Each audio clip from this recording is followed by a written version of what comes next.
à l'écoute de Radio J, merci de votre fidélité. Il est avec nous, le portrait cette semaine de Libération, le quotidien français qui a esquissé en effet un très beau portrait du président du Consistoire de France, Élie Korchia. Bonjour Élie. Bonjour Ilana. Et ravi de vous retrouver ce matin. Alors un mot quand même de ce très beau portrait dans Libération. Mazel Tov, portrait qui parle de vous, de votre famille, de vos combats bien sûr. Vous êtes décrit comme un avocat très protecteur, notamment de vos clients, notamment de Zari et d'Andrea, les deux victimes et rescapées de l'attentat de l'Hypercacher. Un article quand même assez fidèle à ce que vous êtes et je peux en témoigner, Élie. Oui, c'est gentil. Effectivement, on s'est côtoyé précédemment sur certains procès que vous suiviez. J'ai été effectivement touché de la manière dont la journaliste, l'excellente journaliste Virginie Bloch-Lenné de Libération, a décrit effectivement ce rôle de l'avocat en m'interviewant, en écoutant des gens aussi qui parlaient, notamment. J'ai été très touché par certaines phrases de Yannick Enel, l'écrivain qui a signé tout récemment un livre sublime qui s'appelle Notre solitude, où il raconte à sa manière d'écrivain, avec son regard, son prisme, la difficulté, la souffrance qu'il peut y avoir dans ce type de procès qui sont hors normes, qui sont des procès aux assises terroristes et dont les victimes jouent parfois un rôle exceptionnel. Ça a été le cas avec Samuel Sandler, qui était présent tous les jours lors du procès des attentats de Toulouse et Montauban, que ce soit en 2017 ou en 2019. Et j'avais l'honneur d'être à ses côtés, avec d'autres amis, confrères qui ont fait un travail magnifique pour les parties civiles. Et puis d'autres parties civiles, évidemment, qui étaient là. Et puis, vous l'avez dit avec Zari, et j'ai été très touché par cette phrase de Yannick Enel, qui dit que parfois, la justice doit jouer ce rôle, et en tout cas, les avocats de parties civiles doivent jouer ce rôle de protecteur. Une justice protectrice, avec cette phrase superbe de Yannick Enel qui dit que, pour lui, la justice serre le deuil entre ses bras.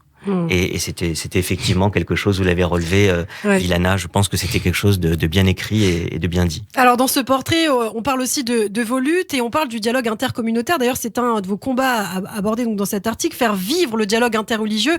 Vous allez vraiment mettre l'accent sur tout cela Oui, je suis heureux que vous avez bien fait de le soulever, de le relever. Je suis heureux que l'article en parle, de ce dialogue interreligieux. Il faut le faire vivre, c'est ça mon expression, faire vivre le dialogue interreligieux, car il n'est pas naturel, il n'est pas évident, surtout dans des périodes où il y a parfois des crispations comme nous le vivons actuellement.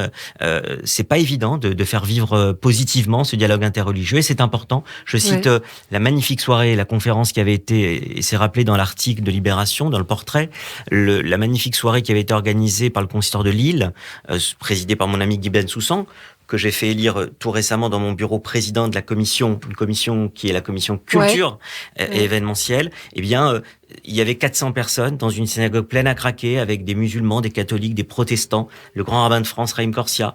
On m'avait demandé de jouer le rôle de modérateur dans cette soirée, ce que j'ai essayé de faire de mon mieux. Et j'ai vu à l'issue de cette soirée des gens vraiment qui avaient passé une belle soirée. Et je crois que c'est le rôle aussi, notre rôle de leader, de responsable religieux, eh bien de faire vivre ce dialogue, parce que c'est aussi grâce à ça qu'on combat toute forme de racisme, d'antisémitisme et d'exclusion. Et dont vous parlez aussi à demi-mot, vous parlez de politique aussi dans cet article, notamment d'Éric Zemmour, vous n'êtes pas d'accord avec lui, vous le dites. Voilà, vous n'essayez pas de diviser en fait.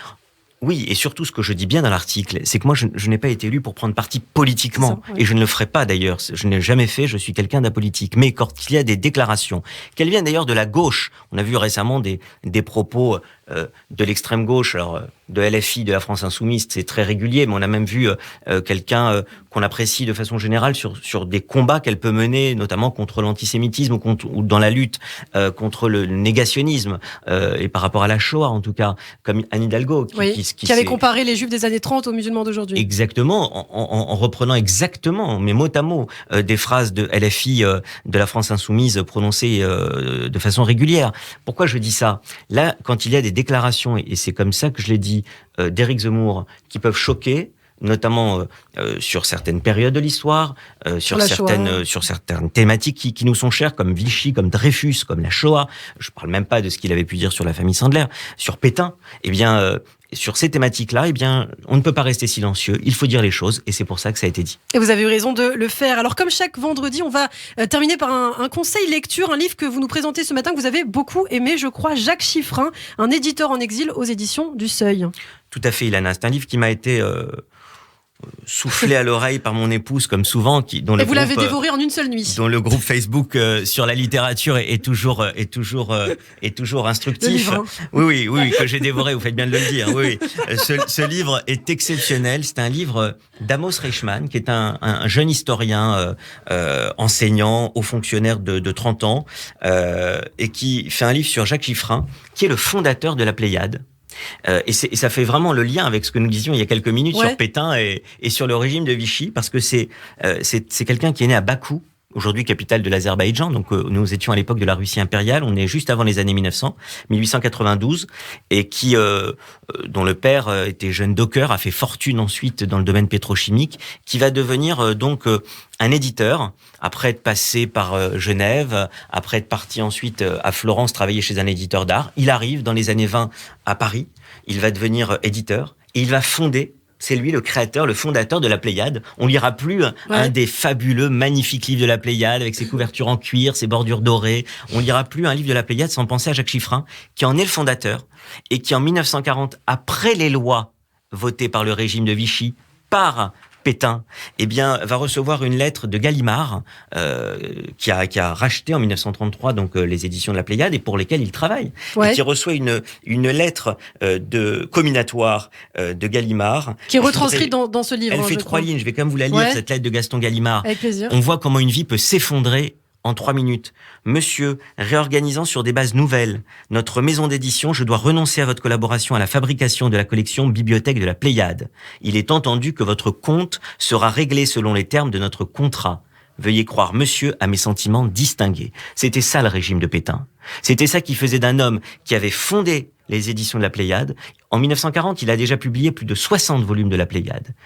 Et sa vie se trouve brisée. Alors pour finir là-dessus, en 1941, l'année suivante, il va avoir l'opportunité, grâce à Varian Fry, qui est l'agent de liaison américain qui permet à certains intellectuels de fuir la France et de partir aux États-Unis, ce qui n'a pas été malheureusement le cas donné et la chance donnée à tout le monde. Il va avoir donc l'opportunité, grâce à André Gide, qui n'était véritablement pas quelqu'un de philosémite.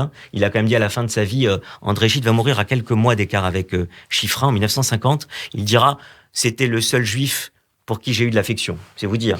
Mais André Gide, qui était publié dans la Pléiade par Chiffrin, va sauver la vie de Chiffrin en lui faisant gagner les États-Unis. Et c'est comme ça que Jacques Chiffrin aura la vie sauve. Il mourra 10 ans plus tard. Et d'ailleurs, il y a quelque chose de très touchant dans ce livre. À la fin de sa vie, avant de mourir, il dira « J'étais mort déjà il y a 10 ans ». C'est-à-dire en 1940. Et puis, pour finir sur un petit point positif, malgré une vie, un destin un peu tragique, il aura un fils, André Chiffrin, qui deviendra lui-même un immense éditeur de la société Panthéon Books aux États-Unis. Et il a eu 2 petites filles, dont l'une est professeure aujourd'hui à Columbia, et mariée avec qui? Mariée avec Joseph Stiglitz, prix Nobel. Eh bien, c'est magnifique. Merci beaucoup, Élie Corchia, président du Consistoire Central. On vous retrouve vendredi prochain sur Radio J.